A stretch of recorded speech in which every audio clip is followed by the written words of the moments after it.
All right, well, good morning, everybody. It's that time, so I'm sorry?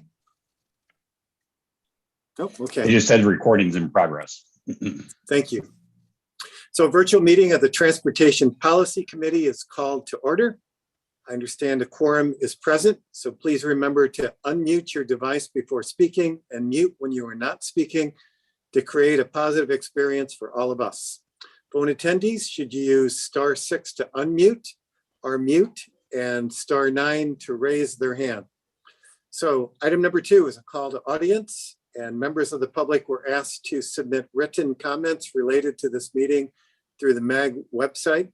Comments may be sent at any time leading up to the meeting, but must be received at least 1 hour prior to the posted start time for the meeting. This is the opportunity for the public to comment on items that fall under MAG's jurisdiction that are not on the agenda or that are on the agenda for discussion and not for action. So MAG, have we received any public comments? And if so, please read them at this time. Chair Harkey, no public comment was received. Thank you, Melissa.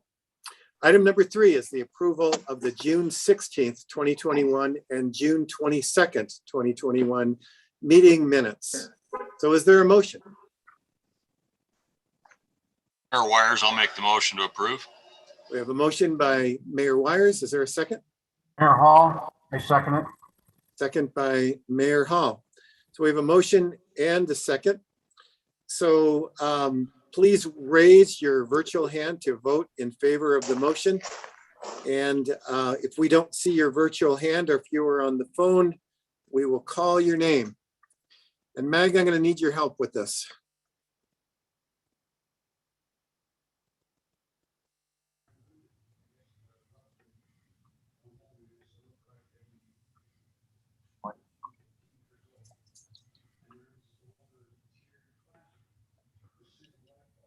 Melissa, maybe you can run down the roll call list. I think it's going to be really difficult to sort out who has their hand up and who doesn't. So let's just run down the roll call list, if you would, please. Okay, sure will. Rock Arnett. I approve. Thank you. I see Mayor Barney's hand is up. David Berry. Right here. How do you vote? Approved. Thank you. I see Councilmember Binsbacher's hand is up. Is Jen Daniels, how do you vote? I do, okay, I see your hand. Doug DeClusen. I see your hand. Councilmember Durham, I see your hand. Mayor Yes. Giles, okay, I see your hand. Mayor Hall, yes. Aye. I approve. Okay, thank you. Charles Humantel, I see your hand. Cheryl Lombard, your hand is up. Yeah. Mayor Lord, I see your hand. Mayor Orsborn, I see your hand. Mayor Peterson, I see your hand. Mark Reardon. Aye. I thank you very much. Supervisor Sellers, I see your hand. Mayor Wires, your hand is up. Mayor Weiss, I see your hand, and Chair Hartkey. My hand is up and I see your hand. Is there anyone that I missed? That is unanimous. thank you. So item number 4 is an update on the development of the new regional transportation plan, and MAG transportation staff, Audra Koster Thomas, will provide a report. Audra. Thank you, Chairman Harkey. Good morning. Today to give you the latest development discussion related to the final step of the RTP itself, which is project phasing, having approved the investment plan containing the projects and program funding at your last meeting in June. Today, next slide, we have a few items that we will review, having distributed our agenda last week, and the material contained herein is focused, as you know, on the phasing component of the high capacity projects, transit, freeway, and arterial. Today, we'll give you some context and review of the phasing process, the constraints involved in project phasing, and then we'll talk briefly about the 3 major programs and the phasing constraints associated with each of them, as well as the next steps focused not only for the rest of this year, but then our forthcoming meetings later this July. Next slide. With that, I will introduce MAG's Transportation Economic and Finance Program Manager, John Bolin, to provide an overview of our phasing. Thank you very much, Audra. Mr. Chairman, members of the TPC. Next slide, please. Happy to be with you here today. As Audra had noticed, or noted, excuse me, last month, very big milestone. MAG Regional Council approved the investment plan, which represents the projects and programs, the final list of projects and programs over the 25-year investment period of the plan. Next slide, please. Those projects and programs are supported by the revenue projections that we had previously rolled out that you all are familiar with, which include a total of $36.7 billion of funds available to the region. Next slide, please. So our task today, however, we've been talking about both the revenues as well as the projects in aggregate, if you will. Our task today, and really the final task that we have in the development of the new RTP, as well as extension of Proposition 400, is to distribute those projects out in a phasing sequence as required by federal statute, as well as to align with air quality conformity requirements. So what you see on the screen actually takes those aggregate totals and breaks them down by phase. Of course, phase 1 being the near term, 2026 to 2030, and then extending all the way out to fiscal year 2050. What you will notice, if you were to draw a line across the various bars in this bar chart, you will notice sequential growth. And that's because our economy is actually expanding. Do note that for purposes of this conversation, we've held everything in current year dollars. And so this growth represents real economic growth. Next slide, please. So just as we think about phasing, and as we get into the specifics of projects later, one of the big themes that you'll hear me repeat over and over and over is to really take into consideration that this growth has an impact on phasing. Specifically, about half the total of revenues available to the investment plan are in the later stages of the plan. That's phase 4 and phase 5.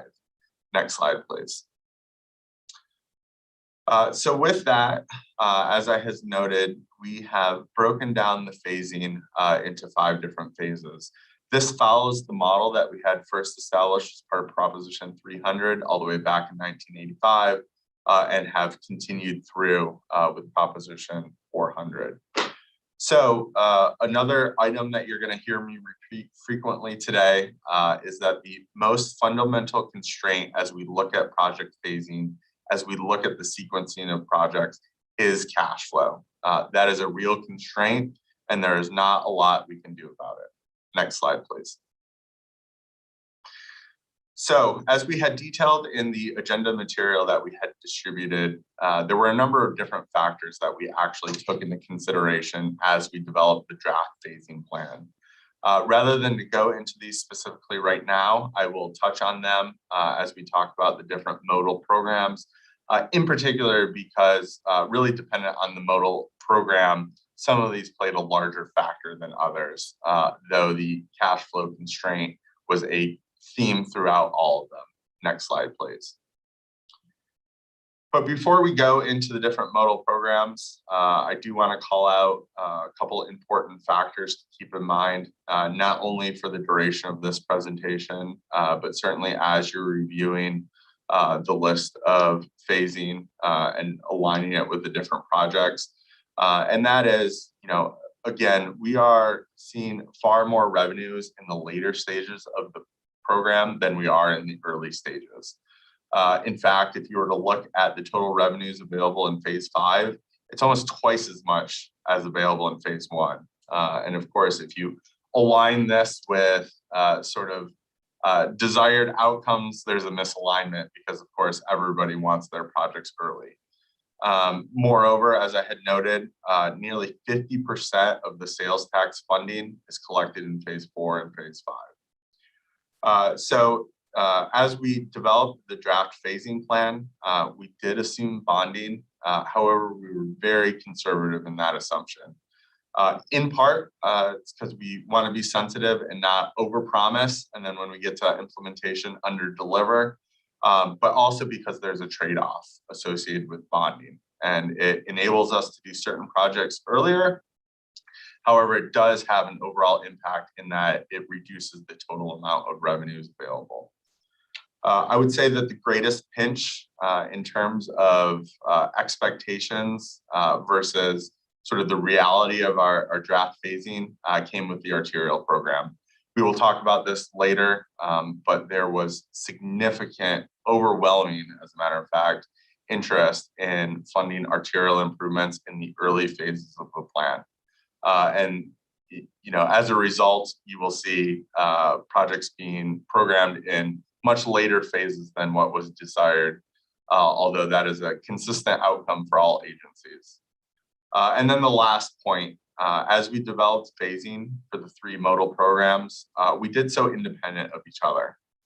So that's to say that it's not that cash from the freeway program or cash from the transit program is delaying arterial projects, but rather there's a consistent amount of money available to each program throughout the duration of that program, and we had to sequence those projects in to work with the cash flow.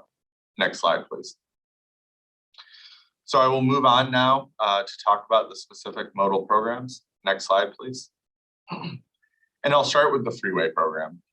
So again, cash flow constraints were real, but as we went together and developed the draft phasing, there were a couple of factors that really influenced that phasing more than others.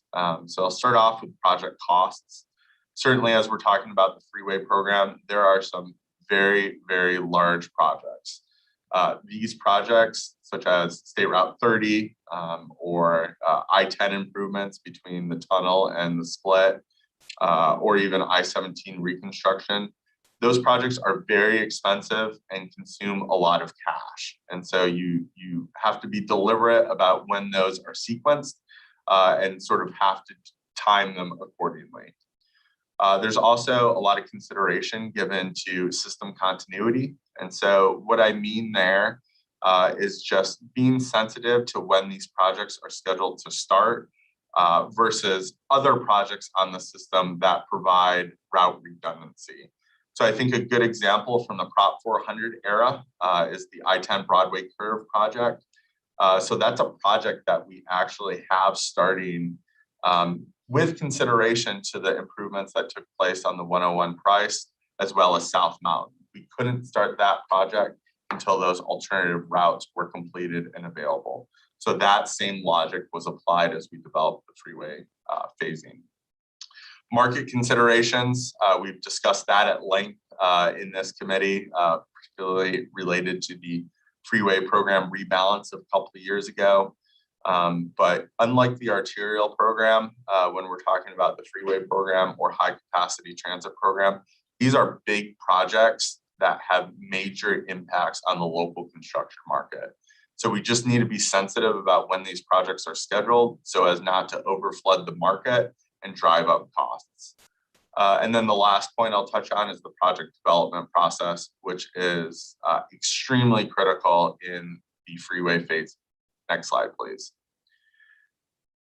So when I talk about the project development process with these large projects, in particular the mega projects, there is a lot of work to be done to get these projects ready to go to construction. These projects, there's a prescribed process required by federal statute that ADOT must follow. This is also applicable to the high capacity transit projects, and it just takes time. As a matter of fact, if you look at some of the earlier stages, what we call pre-design or scoping, as well as the environmental phase, that could take 10 years or longer. And so there is a very long lead time That's not due to resource constraints, that's due to other factors. And then moreover, once you finish that, there's still the design, there's still construction, and a number of different factors that have to be taken into consideration. And generally speaking, the bigger the project, the more complicated, the more time it takes. Next slide, please. I think a good example of this is a project that was recently opened to traffic, 202 South Mountain. As we all know, that's a project that was first put on the books back in the early 1980s. And of course, it took decades to develop and ultimately deliver. We've seen it elsewhere on the system. State Route 30, the center segment, took more than a decade to go through project scoping and environmental clearance. I-10 Broadway curve has taken more than a decade. And so just as we look at some of these large projects that are part of the extension, consideration does need to be given that it takes time to develop them. Next slide, please. So while our freeway phasing focuses on the construction of these projects, I want to provide assurance that a lot of thought and sort of deliberate strategy went into how the program was developed and how projects would be sequenced. In fact, we had a full day workshop with our partners over at ADOT to think through the different phasing aspects of these projects. So certainly we've taken into consideration a lot of different factors. So while some of these projects might have construction that are programmed in later phases, there is an intent to start a number of these projects in phase one. So I think a good example, I-17, that's a project that's going to take a long time to go through the scoping and environmental process. The bottleneck improvements we have programmed on the 101 between the 202 and the US 60. And then the western segment of State Route 30 is another example where if we were to apply the development schedule of the center segment, it's going to take at least a decade to get through that work. Next slide, please. High capacity transit, very similar to the freeway program in that we're talking about very large projects. These large projects have a big impact on cash flow and as a result have to be spread out. Project development process, similarly, just as complicated, takes a lot of time to get them ready, a lot of time to figure out what that alignment is, what that mode is for that matter. But then there's some even added wrinkles when we talk about high capacity transit. There is a local match requirement, and particularly when we're talking about some of these larger projects, it takes time for local agencies to have that cash available. That's certainly something that agencies should keep in mind as we're going through the development process for these projects. Moreover, these high capacity transit projects, the rail projects in particular, are really developed, predicated on the availability of federal discretionary funding through the Capital Investment Grant Program. This takes time, there's a formal process, and the region also has to be strategic about when to pursue those CIG grants. We don't want to be in a position where we're actually competing against ourselves because that is a limited availability of dollars and it's competed on nationwide. Next slide, please. So the last program we'll touch on is the arterial program. You know, the arterial program is different than the other two programs. The projects aren't as big. They do not have as much system impacts. They are implemented by local agencies and they're generally less expensive. Next slide, please. But as I had mentioned, there was a huge amount of interest in funding arterial improvements in the early stages of the program. Quite honestly, I think, you know, our feeling is that as agencies were looking and working at trying to identify arterial projects, most of the focus, most of the attention was on the near term, you know, 5 to 10 years in the near term. The reality is, however, this funding doesn't even start flowing to the region for another 5 years. Moreover, we're looking at funding that extends out to 2050. And so right off the bat, I would say that there's a misalignment perhaps with expectations and the reality of funding that's available.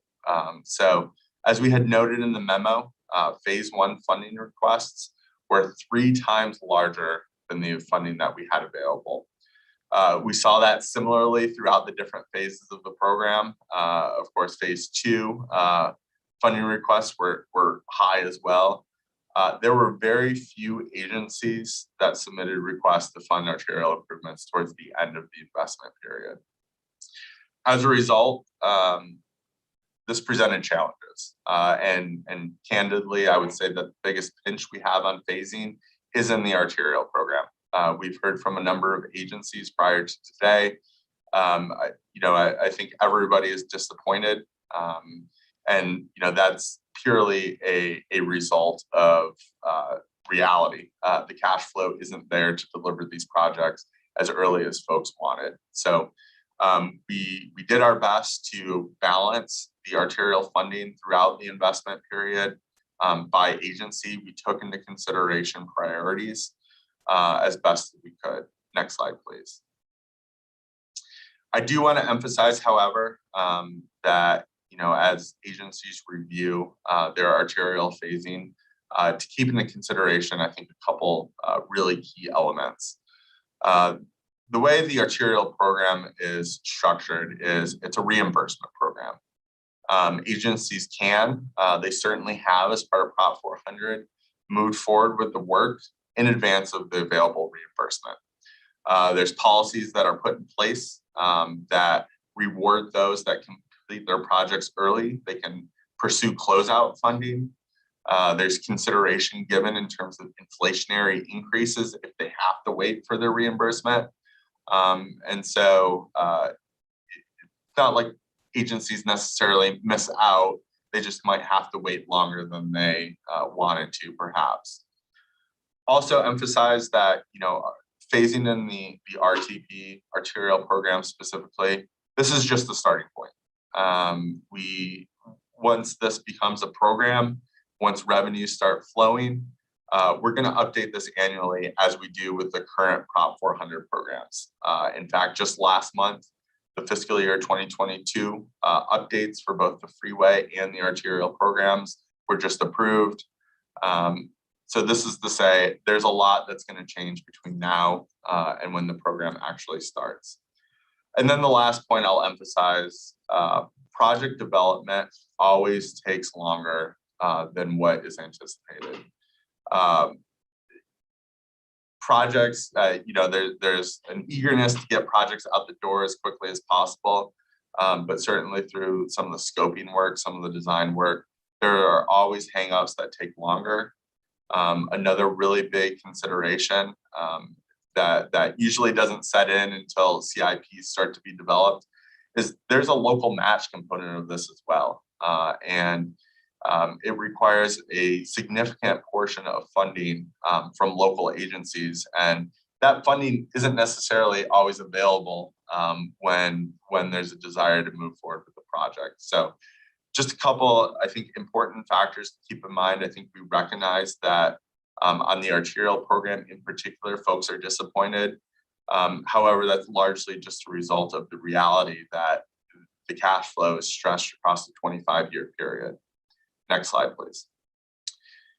And with that, I will turn it back over to Audra to conclude the presentation and talk a little bit about next steps.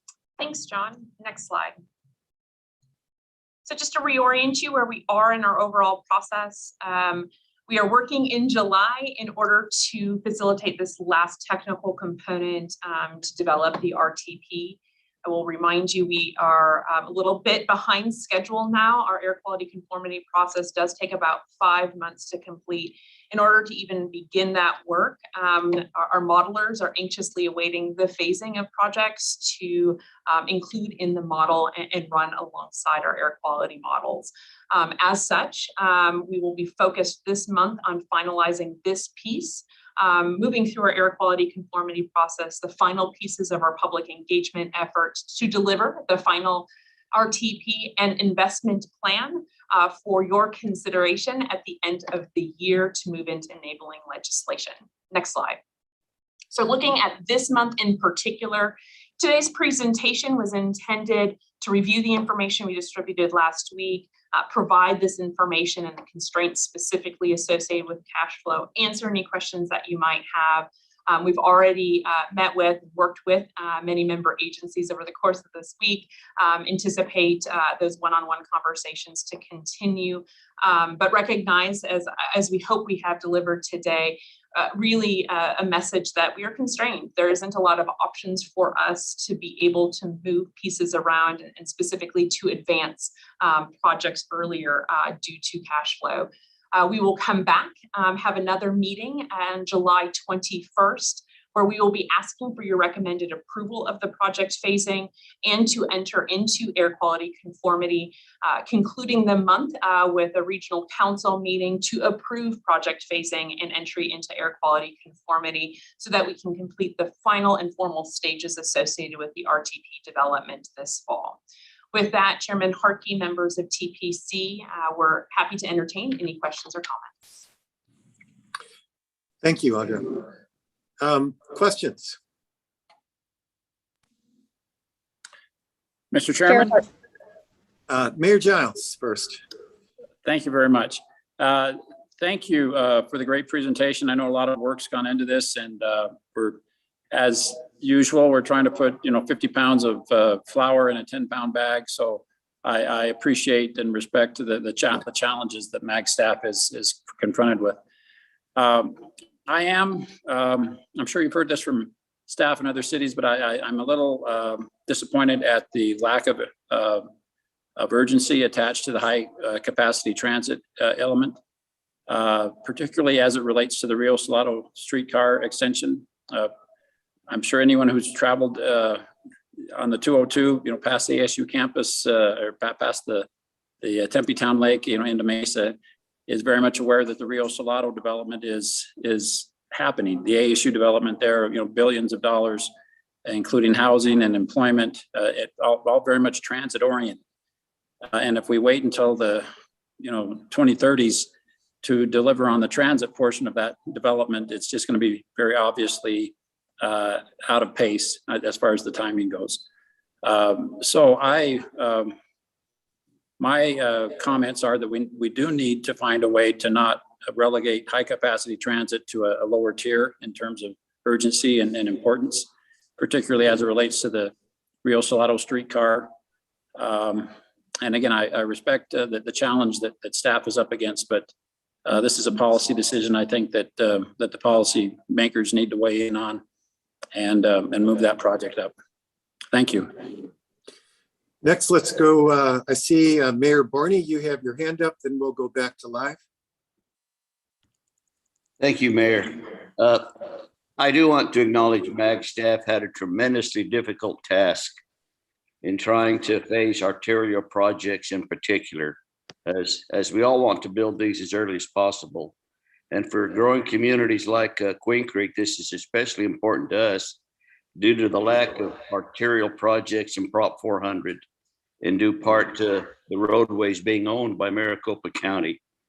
While I acknowledge there will hopefully be future adjustments, I would like for it to be seen, the criteria included an acknowledgement that the growth in some areas is far outpacing infrastructure and waited for these communities who didn't request or need phasing and other components of the plan, such as transit. So I understand the reasoning and I understand the lack of money, but maybe we can come up with something else in the future. So I do thank you for letting me make these comments. Thank you, Mayor Barney. Next.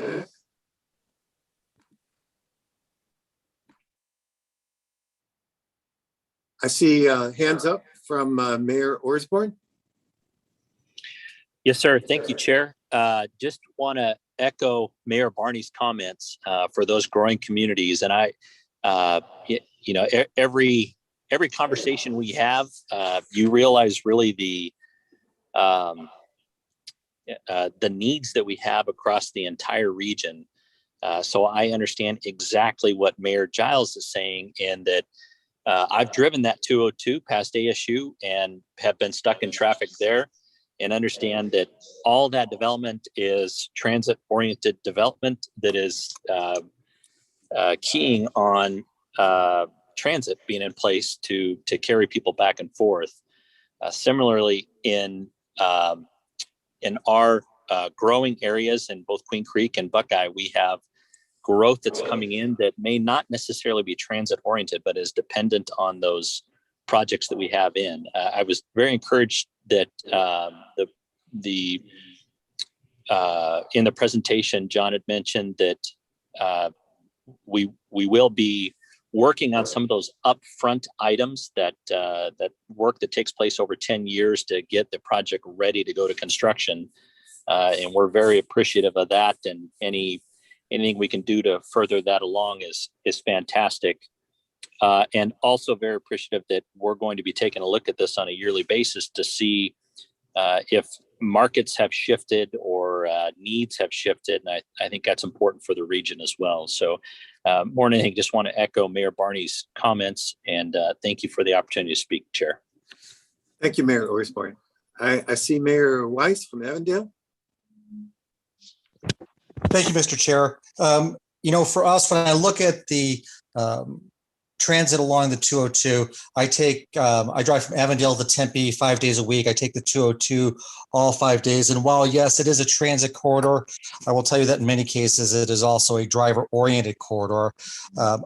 I think when we look at moving projects around or priorities around, it might be helpful for a future TPC meeting to see what ridership is like on light rail and bus rapid transit in the Tempe area along the 202. That would give us a better idea of what is actually happening in the area as relates to transit against car-oriented transportation. So that would be my recommendation, Mr. Chair. Thank you, Mayor Weiss. Other questions or comments?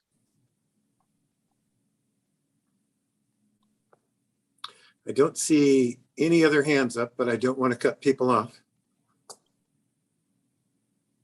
Okay, seeing none. Just my comment is I appreciate also as Mayor Orsborn shared, the annual review. 2 years ago or even a year ago, we would not have known that Intel was going to be expanding at this time, as Phoenix would not have known that TSMC was going to create some scenarios. And in each of our communities, I know that we've got projects now that will be changing as different things in our community change. So I also appreciate that flexibility. I think we're all going to be looking at this very carefully, understanding the arterial constraints that have been mentioned. But I do want to commend Mag and Audra and the team there for putting together this presentation. Again, any additional comments from our participants? Yeah, this is Mayor Hall. I'm surprised. Mayor Hall. Yes. How you doing this morning? Well, thank you, sir. I just want to comment on Audra and John's work that they've done and their team. It's just balancing all the needs of this region is a Herculean task with what we're talking about with a half cent. If we were moving forward with a cent, it'd be a little different and give them more room to work. But on a half cent, it's really difficult balancing all the priorities. And I really appreciate all their work that they've done. And I know we all got needs. I mean, Mayor Giles has pointed out that corridor off of 202 and how it's transit oriented, but at the same time, we've got a lot of people driving cars and how we fit their needs. So it's a real tough effort, and I'm just very appreciative of all the work that staff has done to give us something to move forward with. I think, I agree with Mayor Orsborn that reviewing this annually is really important because, like you said, Chair, a year ago, I didn't know TSMC was coming into I-17 and the 303, and that's going to have a heck of an impact on Surprise. I didn't even know that a year ago.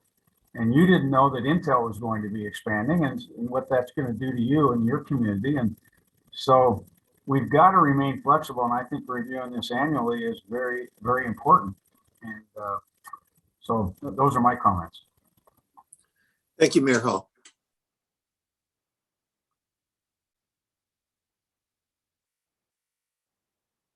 I'm seeing no additional comments. All right, last chance. Okay. So again, this information is for information and discussion. And I'm going to close out item number 4 then and move on to item number 5, which is, are there any requests by membership for an item on a future agenda? Again, seeing none. Are there any comments or announcements from the membership? Chair Hartkey. Jen Daniels. Thank you, Mayor. I appreciate that. Quick question for Eric and team. When will we be having the policy level discussion about the diamond grinding versus, excuse me, the rubberized asphalt or other sort of quiet treatments? Mr. Chairman, members of the TPC, if I could jump in on that one. So as we had noted at the I think it was the June TPC meeting, the middle June TPC meeting, we are currently undergoing the noise study analysis that was requested from TPC earlier this year. As a matter of fact, the Bolin team is out in the field today, flying in from the East Coast, doing some preliminary site work. We do have an update scheduled in September of this year where we'll provide some additional information with the final report we presented to the TPC in November. Once we have that information, we intend on coming back to the TPC with any additional information that they require to have a more robust policy conversation about how we move forward in early 2022. Thank you, John. I appreciate having that timeline. I am a little bit concerned because I know that there was an ADOT RFP that has already been put out and the bids have closed to do diamond grinding along a section of the 10. I think it's from I-17 to Avondale. So if we can make sure that we're not putting the cart before the horse for that particular project, can you all do some follow-up? I copied Eric Anderson on an email, but I'm not sure if I ever, I don't know that we ever closed the loop on that. So if we can find out, I just want to ensure that we're not moving forward with additional diamond grinding projects within the region until we have a conversation, policy level conversation at the TPC level. Thank you, Jen Daniels. Any other comments or announcements? All right, seeing none, then business is now concluded. This meeting is adjourned. Our next meeting will be held on Wednesday, July 21st. Thank you all for joining us, and I hope you all had a great 4th of July celebration. Have a great warm day. Thank you, Chair.